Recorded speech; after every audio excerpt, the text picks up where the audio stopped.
야당이 개혁 차원에서 여러 가지 법률 개정안을 제출하고 있고 그런 것들이 언론에 보도되고 있습니다. 그래서 오늘 제가 여러분한테 국회의 법률 만능주의를 비판한다라는 주제로 여러분한테 말씀을 드려보겠습니다. 법률 만능주의라고 하는 것은 어떤 현안 사항이든 법률로 규율하기만 하면 모든 것이 해결될 수 있다.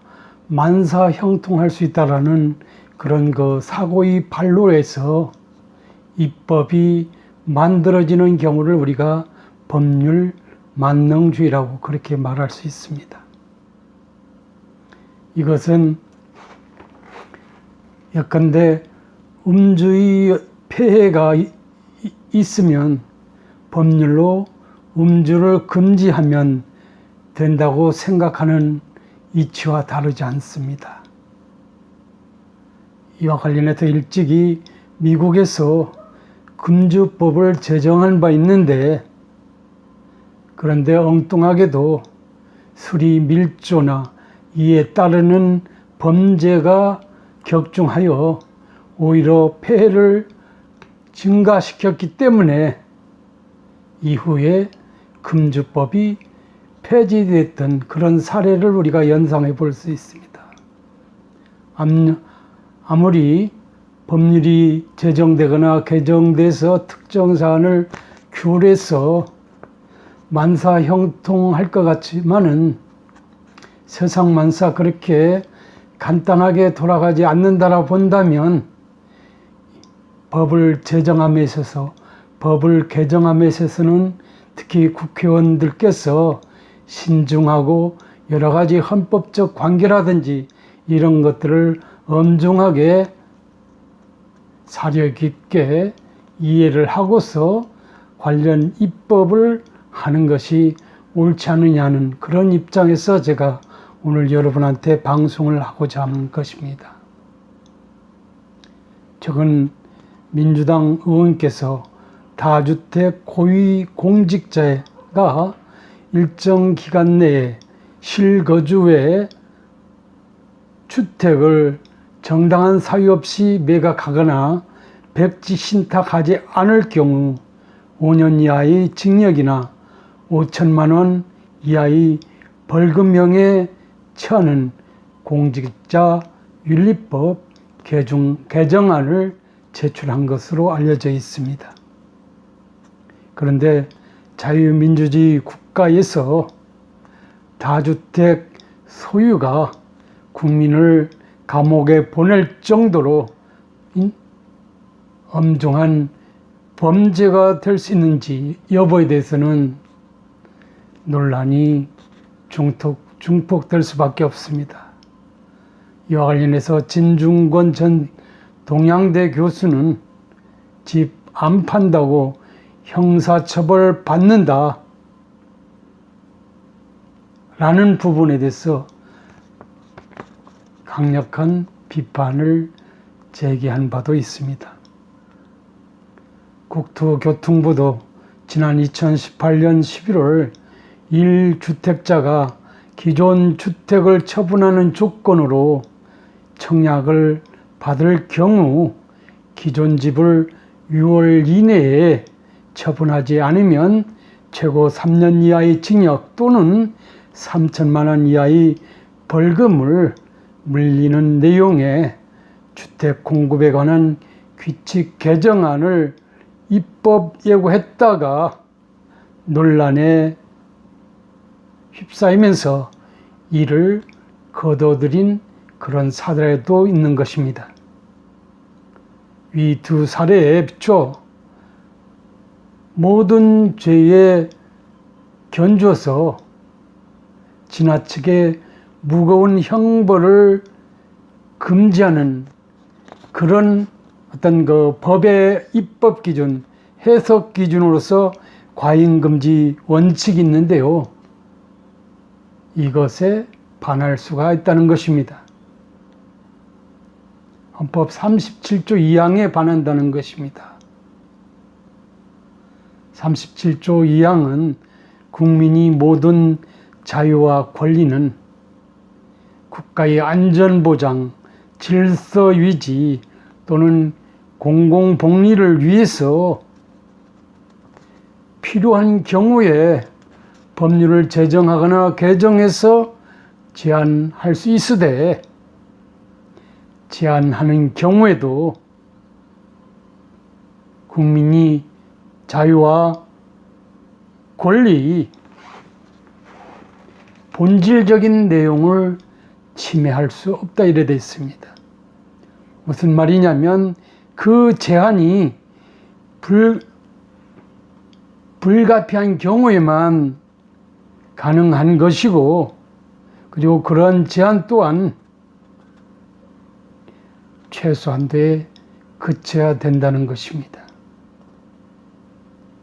이러한 원칙을 우리가 비례성 원칙, 과잉금지 원칙이라고 통용되고 있습니다.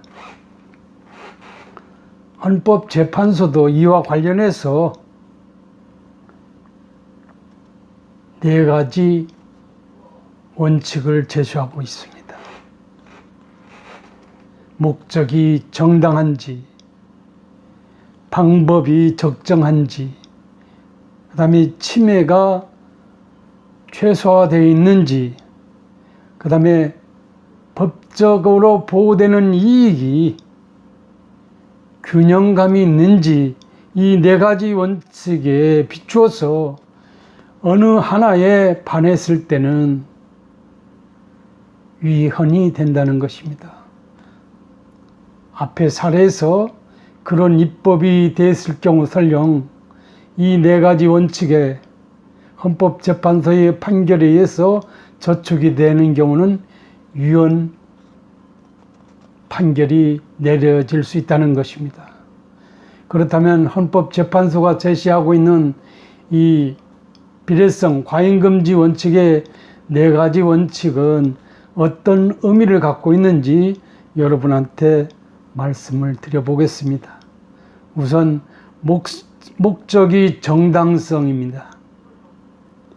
국민의 기본권, 여기서는 앞 사례에서는 재산권이 되겠죠.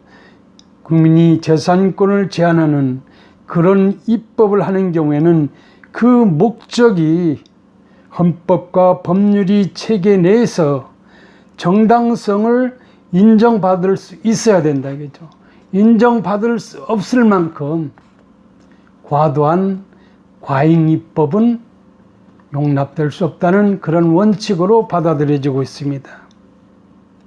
두 번째로 방법의 적정성입니다. 이것은 국민이 기본권, 재산권을 제한하는 입법을 할 때 법률에 규정된 기본권 제한의 방법은 입법을 통해서 달성하려는 목적에 비춰서 효과적이고 적절한 방법이었느냐는 것입니다. 그 반대의 경우는 위헌이 될 수 있다는 그런 취지로 판결을 하고 있습니다.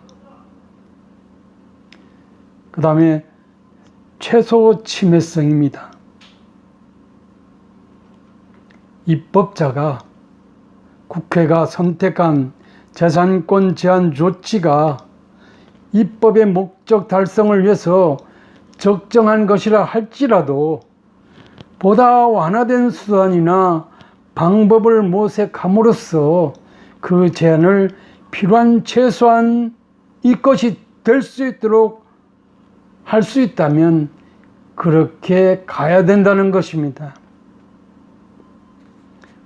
그 다음에 법익이 균형성이 되겠습니다. 이것은 기본권 즉 재산권의 제한이 앞서의 3가지 원칙에 적합한 경우에 있어도 기본권이 의도하고 있는 정치, 경제, 사회적 유용성과 그 제한에 의하여 야기되는 국민적, 사회적 손실을 소위 비교 형량해서 저울질 해가지고 양자 간의 합리적인 균형 관계가 성립돼야만 그 입법이 적법할 수 있다. 위헌이 되지 않을 수 있다라는 그런 헌법재판소의 판결 내용을 여러분한테 소개를 해드렸습니다. 어떻든 비례성 원칙, 즉 과잉금지 원칙에 반하는 입법 내지는 그럼 개정 이런 활동들은 설령 그 입법 당시에는 적용될 수 있을지 몰라도 나중에 누군가 헌법재판소에 이 문제를 걸고 넘어졌을 때는 이 네 가지 원칙에 입각해서 문제가 생겼을 때는 위헌이 된다, 없었던 일이 된다는 것을 국회의원 여러분께서는 명심해 주셨으면 좋겠다는 말씀을 드려봅니다.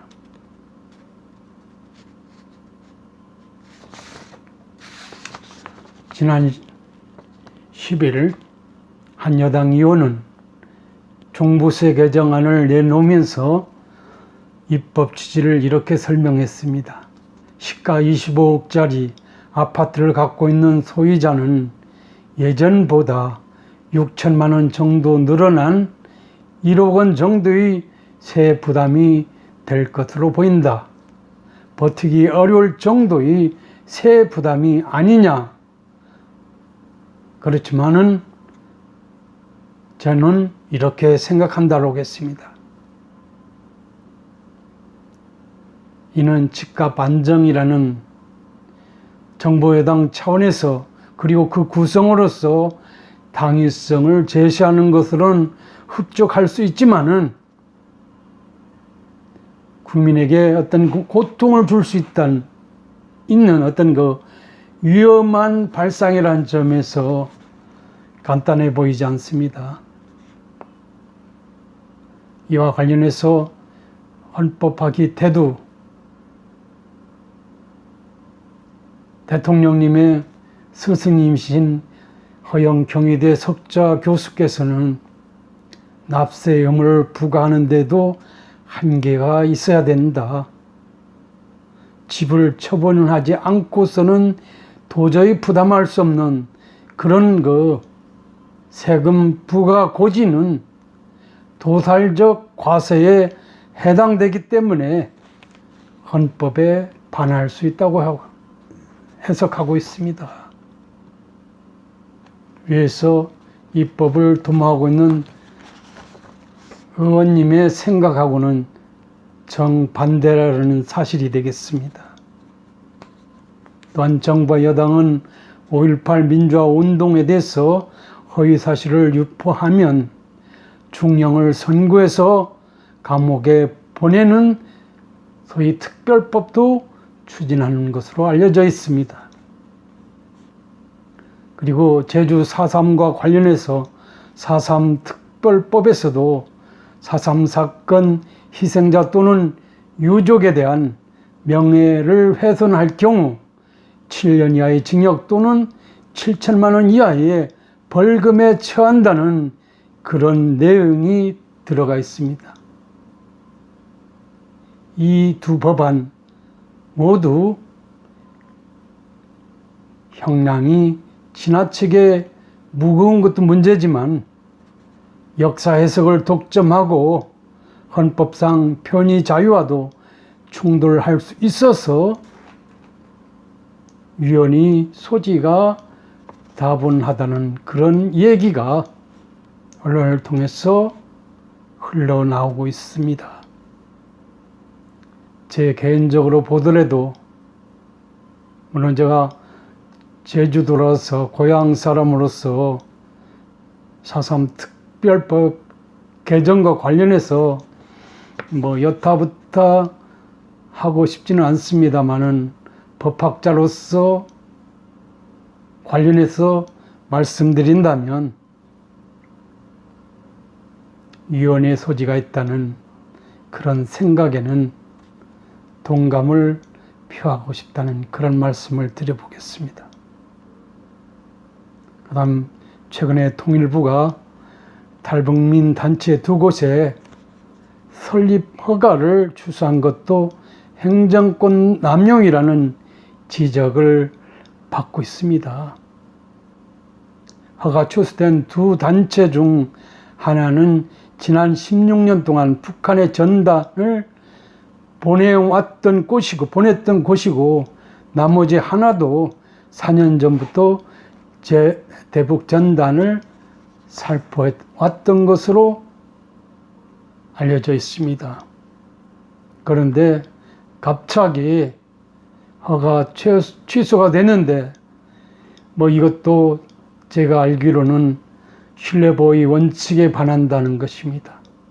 이 신뢰보호 원칙도 헌법의 소위 일반 원칙으로서 명문 규정은 없지만 대단히 중요한 하나의 그 근거로서 쓰여지는 원칙이라 본다면, 소위 이 행정의 어떤 허가 취소라는 그런 관점에서 신뢰보호 원칙에 반해서 위원회 논란이 있을 수 있고, 그 다음에 헌법상의 정치적 표현의 자유와 관련해서도 문제가 있을 수 있다라는 지적이 있습니다. 이처럼 정부 여당이 무리한 입법을 함에 따라 내놓는 그 배경에는 여러 가지 있을 수 있습니다만은, 언론 보도에 따른다면 법만 만들면 뭐든 할 수 있다라는 소위 법률 만능주의 사고가 깔려 있는 것이 아니냐 하는 것입니다. 정부 여당이 개혁 추진을 위해서 불가피하게 정권이 임기가 얼마 안 남았기 때문에 어떤 신속하게 처리해 나가기 위해서는 거대 여당에 의한 어떤 입법이 최선의 방책이 아니냐는 그런 입장을 견지할 수도 있습니다만은, 이와 관련해서 헌법학자인 김철수 서울대 명예교수는 법률 만능주의 위험성을 나치 사례에 비춰서 신랄하게 비판하고 있는 것입니다. 극히 저열한 재정법이라 하더라도 그것이 오로지 형식적으로 정당하게 만들어진 경우에는 승인하지 않으면 안 된다고 하는 어떤 실정법 만능주의 사고의 발로라고 그렇게 지적을 하고 있습니다. 이 문제와 관련해서도 시사하는 바가 많습니다.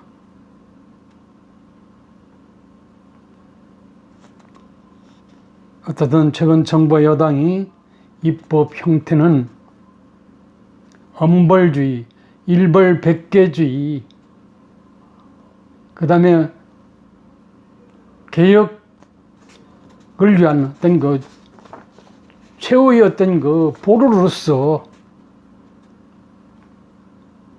법률 제정에 박차를 가하려고 하는 그런 입장을 취하고 있는 것 같습니다.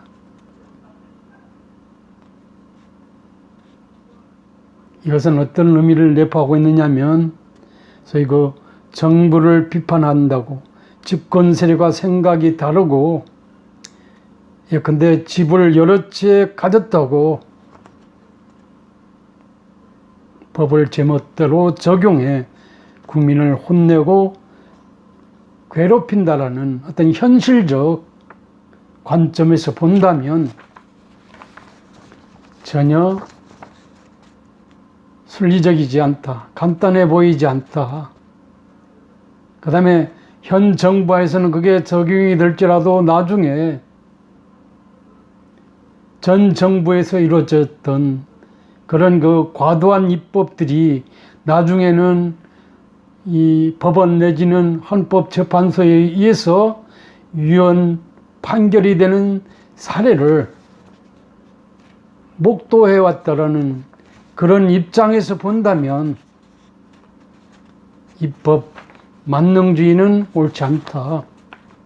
어떤 특정한 사안에 대해서 입법을 통해서 규율을 하고자 하는 어떤 그 정부 여당 입장이 확고할지라도 앞에서 헌법 32조 2항처럼 예컨대 필요한 최소한 범위 내에서 입법을 동원해서 어떤 특정 사안을 규제하거나 강제하거나 제한하는 조치를 도모해야지, 그런 것 무시하고 일방 통행식으로 법을 제정하거나 법을 개정해서 모든 것을 일사불란하게 처리함으로써 어떤 과시적 국정의 운용 효과를 국민한테 자랑하고자 하는 이런 어떤 그 생각을 갖는 것은 전혀 옳지 못하다는 그런 말씀을 여러분한테 드려보겠습니다. 지금처럼 무언측하게 모든 것을 법으로 해결하겠다라는 소위 놀부심부로 법률 제정, 법률 개정을 남발하는 경우 결국은 국민 모두에게 행복보다는 불행 내지는 여러 가지 어떤 그 불이익을 조장할 수도 있다는 점을 우리가 간과해서는 안 될 것입니다. 제가 법학자로서 늘 생각하는 경우 것은 법률 만능주의보다는 법 제도는 필요할 경우, 반드시 필요할 경우에, 국민을 위해서 반드시 필요할 경우에 그것을 만들어서 개정해서 규제하는 것이 필요하지 않느냐는 것입니다.